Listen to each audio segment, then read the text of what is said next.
Excellent. Release candidate 3 is out, and I must say that in comparison to the poverty I am living in my own private world, this is a feast for the eyes. However, there are some very useful things that have been happening. If I look at the list of things, they are tweaking things a lot. So you can now switch off when you put a marker on a map. You can now switch off the auto suggest, and I have to say I'm loving that auto suggest, so I'm sticking with it. The fruits will show which fruit tree they were harvested from in the handbook, that's fine. And there are lots of things that will now stack in cabinets, including chains, scale, lamellae, ingots, rods and bosses. I'm not sure what bosses are. Oh yes, shield bosses, of course. Oh, I was thinking of the bosses you fight. You know, keep a dangerous boss in your cabinet. That's okay though. So that's all right. There was a problem in that treasure hunters were no longer selling treasure maps in the old chunks. That I believe has been sorted. Chiselled glass was not playing rain ambient sound, which has been sorted. And the one that I'm glad about is able to use up a temporal gear to set a spawn, even when temporal gear spawns are set to 0. So I think we are sort of moving forwards in that area. One thing I am particularly pleased about is that when these little cuttings were placed, apparently if you put them on medium fertility soil, they would go down one in the quality of soil. So if you put them on high fertility soil, that would go down to medium fertility soil. If you put them on terra preta, the terra preta would turn to high fertility soil. That's a nasty little bug when you go to a lot of trouble to make terra preta or something like that. So that's all been changed, and we are very, very grateful for that change. The other thing is that the cabinet doors can now be removed with a wrench, control key and right click. So that seems like a step forwards, that we can take the cabinet doors off should we so wish. The ones I really like though are the changes to the berry bushes. They, well, apart from the fact it's not going to destroy your soil, which is a good change. If I can find here a native berry bush, that would be great. Right, I'm actually in my own single player world, because then I know I've actually got these new berry bushes quite close to me. And if you look on the trait, this says healthy and mature, but then it says shy bearer, minus 15% yield.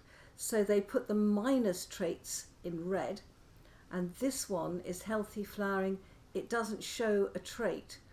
I don't know why they don't all show them, but look at this. This is strong rooted, minus 30% nutrient uptake. That's in green. That means that is a good trait, and it presumably means that it needs 30% less nutrients. So as we go round the bushes, and I don't know why some have got traits and some haven't, but I think this is incredibly helpful, because I was having difficulty grasping whether they were good traits or bad traits. So this one has got minus 30% harvest speed. That's a bad trait. This one is a really weird one. It's got 4 traits. It's a shy bearer, minus 15% yield, thin-skinned fruit, which is minus 35% ripe duration, strong-rooted, which means it doesn't need so many nutrients, minus 30% nutrients, and densely clustered berries, which is plus 30% harvest speed. So if you ask me, this is a fantastic, fantastic help to those of us who are just getting to grips with the berry bushes. I still don't understand. That's healthy and that's healthy. I don't understand why, oh, that looks some real minus one. I don't understand why some are not showing the traits and others do. Anyway, the point is we now have some really good guidance on whether the traits are positive or negative, which I think is fantastic. Now, the other thing they have is they are supposed to tell us when the next cutting can be taken. So if we look at these berry bushes here, and I have stop time, let me get to this. So we would want one that has a healthy yield. Yeah, that looks a good one. So we would press shift and we got a cutting. Yeah, okay. And so here you can see it now says a cutting can be taken in 13 months. Wow. So we have our cutting, which again is really interesting. And that's again a hugely helpful thing. Now, as some of you may have worked out, I absolutely love the fishing. However, they are tweaking it, and oh no, rebalancing, here we go. They have reduced the maximum fish per location from 15 to 12. So once you've caught 12 fish in a certain spot, then you have to wait for the fish to come back. They do restock, but you need to move on. They have increased the minimum general fish frequency from 0% to 20%. I think that's good.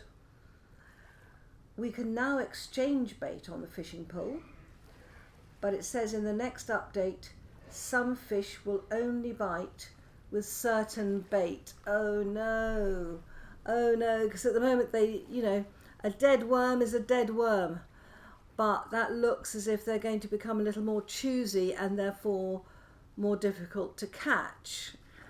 Oh, it was all too good to be true. There's lots of, they fix several oddities and wrong quantities when grid crafting shapeless recipes such as trunk or opened crate, and they seem to say they fixed the grid recipe outputs that were sometimes invisible, especially when dragging a stack. That is the one that has caused me a lot of problems. I thought it wasn't working, but in fact it was just that the output was invisible. So that is a really good fix on that one. Happy with that. And then there's lots and lots of sort of crashes and small things that were not looking good. I think that again armour stands wouldn't place properly in dungeons. Believe me, armour stands have always had a mind of their own. And I think that most of this is, the rest of this, oh gosh, it says that shad and chub fish were not quad placeable for filleting. I never caught enough of those. But I think that a whole lot is looking pretty good. So I think that this is going to be another step forwards. I am of course very worried about certain fish only taking bait. I mean, one of the most sensitive fishes and the one that most fly fishermen in the UK love is catching salmon. And the largest ever salmon in the UK was caught by a boy who was about 8 or 9, had a strawberry left over from his lunch, stuck it on the hook, threw it in, caught the biggest ever salmon. So most fish are not, I don't think, as particular as people like to make out. If they're hungry, they're hungry. So, my friends,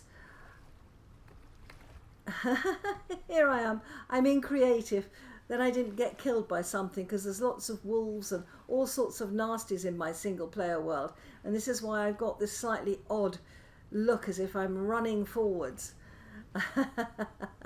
So, I think this is a really good update. We are now on release candidate 3. And I hope you enjoy it as much as I am. Bye bye.